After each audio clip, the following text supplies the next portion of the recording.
Eo amin'ny taranja Lomano eo anivon'ny club amin'ny Kosfa dia nikarakara ilay hetsika fampianarana amin'ny Lomano vao be.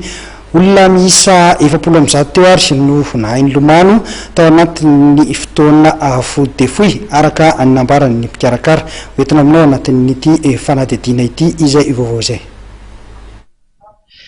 Nahatratra 700 ireo mpilomano vaovao izay nahainy Lomano tao anatin'ny fotoana fohy nandritra ny hetsika izay nikarakarain'ny sampana Lomano eo anivon'ny Kosfa. Ny 9 septambra teo ka hatramin'ny 5 oktobra no notanterahana ity fampianarana amin'ny Lomano vao be ity.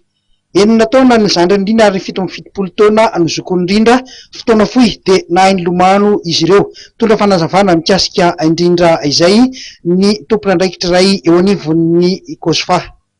Ity zany anatin'ny fampiroboroboana ny taranja Lomano sy fanesana anjara fampihenana ny lozan-drano mba manao ny anjara beribrezika izany Lomano.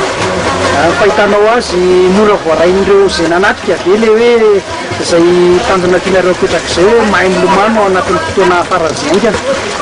Io moa zany efa nisy karazana fikarohana elaela ihany efa 30 taona latsaka ka tamin'ity zany tena vao nampiatra le tena izy andimy fahasivy ity raha ny hitany elo zao dia tena ohatrany tafita ny afatra arakaraka le raha zay moa ny tena ohatrany hoe tody midoka tena fa tonga mba zany rehefa nanao azy no milaza ny tena marina.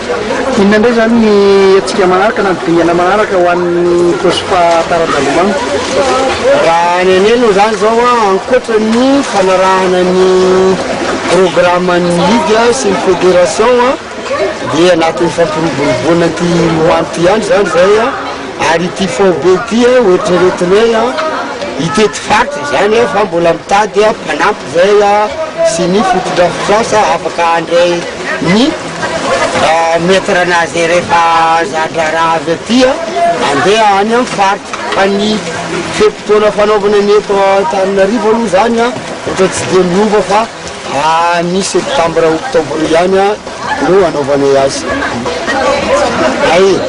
Ny manaraka koa zany zao efa misokatra ny fisoratana anarana ato amin'ny Kosfa natation dia efa misokatra ny registre amin'reto zany zao efa misy folo mahery no efa misoratra anarana.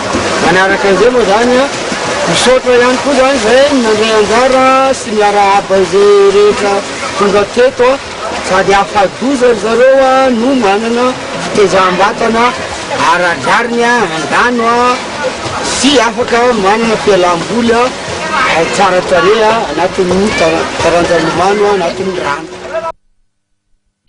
Ho an'ireo mpianatra kosa dia fotoana fohy dia fohy dia nahainy Lomano izy ireo ary manampy azy amin'ny fiainany izany fahaizana ny Lomano izany. 4 jours. Sarotra be le mianatra amin'ny Lomano? Sarotra. Inona ny tena hoe hainao voalohany zany tamin'ilay Lomano? Nanao crawl dia photo. Inona ny tanjonao anatin'ilay Lomano hianatra fotsiny be sa hoe hiditra club mihitsy? Hiditra club Kosfa. Tiako ilay izy dia aloha andeha hianatra. Tiako efa tia manatra izay. Vetivety ve anao dia nahy? Tao anatin'ny firy andro? 3 jours. Inona ny tena hainao voalohany? Basy. Mora ve ilay mianatra amin'ny Lomano? Tsy natahotra?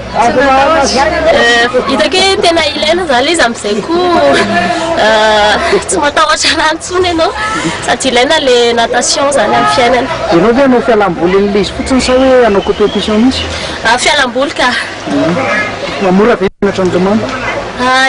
Eo ihany aloha arakarak'ilay olona ihany io. Ianao zao firy andro dia nahy? 3 jours.